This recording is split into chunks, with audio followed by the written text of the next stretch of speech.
आइए आज हम लोग त्रिकोणमिति के परिचय को समझते हैं कि त्रिकोणमिति क्या होता है।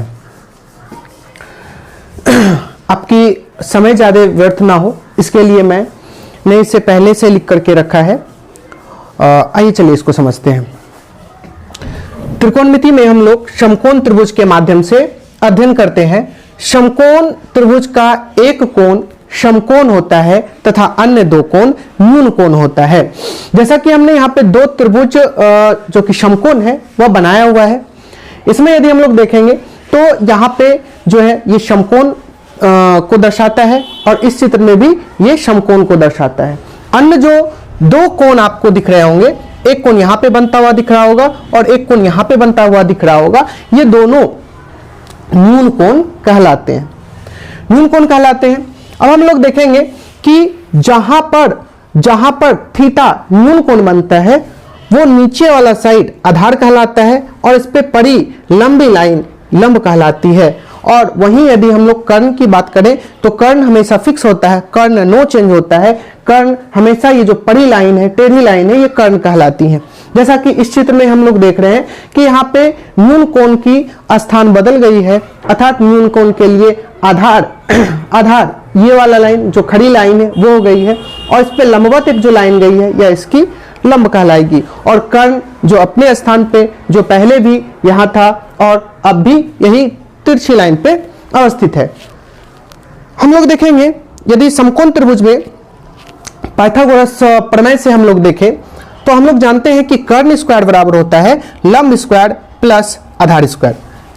लंब स्क्वायर प्लस आधार स्क्वायर। यदि हम लोग ये भी जानते हैं कि स्क्वायर को बराबर के उस तरफ यदि लेके जाते हैं तो ये रूट बन जाता है। तो इस प्रकार से कर्ण बराबर रूट अंडर लंब स्क्वायर प्लस आधार स्क्वायर हो जाएगा।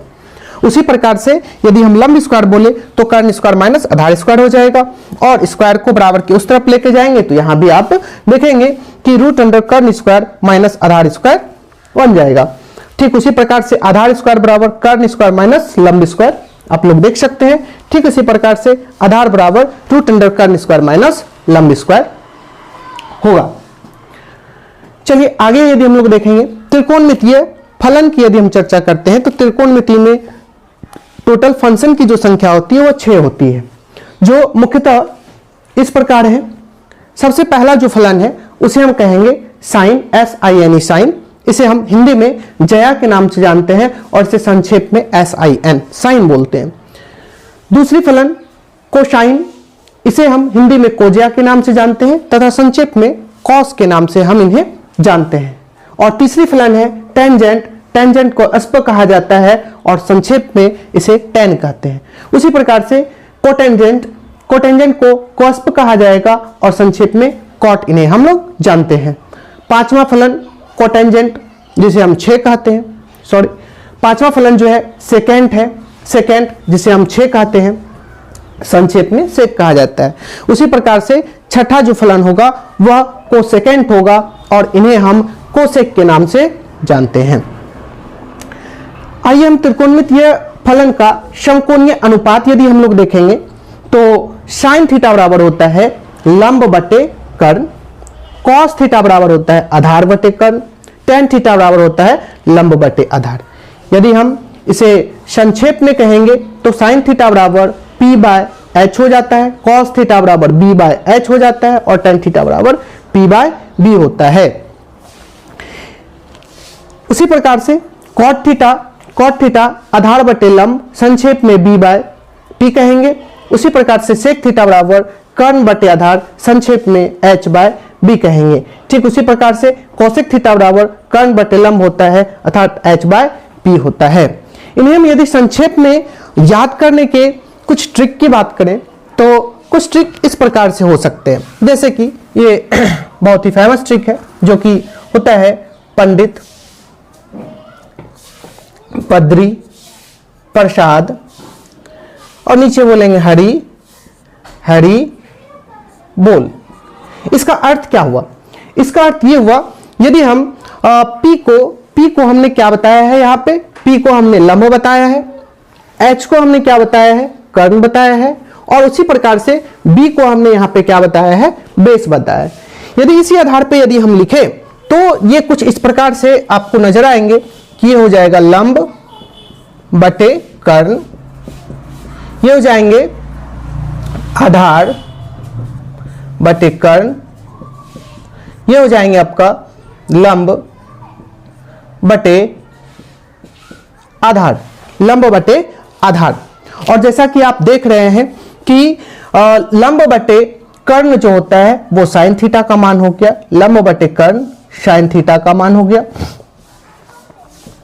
आधार बटे कर्ण कॉस थीटा का मान हो गया। ठीक इसी प्रकार से आधार बटे लंब टेन थीटा का मान होता है, टेन थीटा का मान होता है। अब इन्हीं को यदि हम उलट करके देखें, यदि हम इस प्रकार से बात करें कि साइन थीटा का उल्टा हम बोलेंगे कोसेक थीटा, तो क्या हो जाएगा? तो हम यहां पे बोल सकते हैं कि लंब बटे कर्ण, यदि साइन को बोलते हैं तो इसका उल्टा क्या हो जाएगा? कर्ण बटे लंब, कर्ण बटे लंब, जो कि कोसेक का हो गया। ठीक इसी प्रकार से यदि हम कॉस थीटा का बात करें तो कॉस थीटा उल्टा होता है सेक थीटा का। यदि हम कॉस थीटा को बोल रहे हैं आधार बटे कर्ण बोल रहे हैं, तो ठीक उसी प्रकार से सेक थीटा का इसका उल्टा हो जाएगा कर्ण बटे आधार। एंड तीसरा और आखिरी जो है, यदि हम ये कहे tan थीटा का उल्टा cot थीटा होता है, तो tan थीटा का हम लोग यहां जान चुके हैं लंब बटे आधार होता है। tan थीटा का लंब बटे आधार, तो cot का इसका उल्टा हो जाएगा आधार बटे लंब। तो इस प्रकार से हमने देखा कि त्रिकोणमिति में 6 फलन होते हैं और ये 6 फलन को बहुत ही आसानी से हम लोग याद कर सकते हैं। 6 फलन में आपको 3 फलन याद रखने हैं, जिसमें कि पंडित, बद्री, प्रसाद, हरि, हरि बोल, जो कि हमें देता है लंब बटे कर्ण जो कि साइन का होता है, और दूसरा देता है बेस बाय हाइपोटेन्यूज आधार बटे कर्ण जो कि कॉस का होता है, और आखिरी जो है लंब बटे आधार जो कि tan को देता है। और इससे हम लोग यहाँ पे जान चुके हैं कि साइन का उल्टा कौशिक होता है, अर्थात साइन का लंब बटे कर्ण तो कौशिक का कर्ण बटे लंब। ठीक उसी प्रकार से कॉस का उल्टा सेक हो जाता है। हम जानते हैं कि कॉस का आधार बटे कर्ण होता है, तो सेक का कर्ण बटे आधार हो जाएगा। और उसी प्रकार से tan का उल्टा कॉट होता है, tan का भी हमने जान चुका है, tan का आधार लंब बटे आधार होता है, लंब बटे आधार होता है, तो ठीक इसका उल्टा आधार बटे लंब हो जाएगा।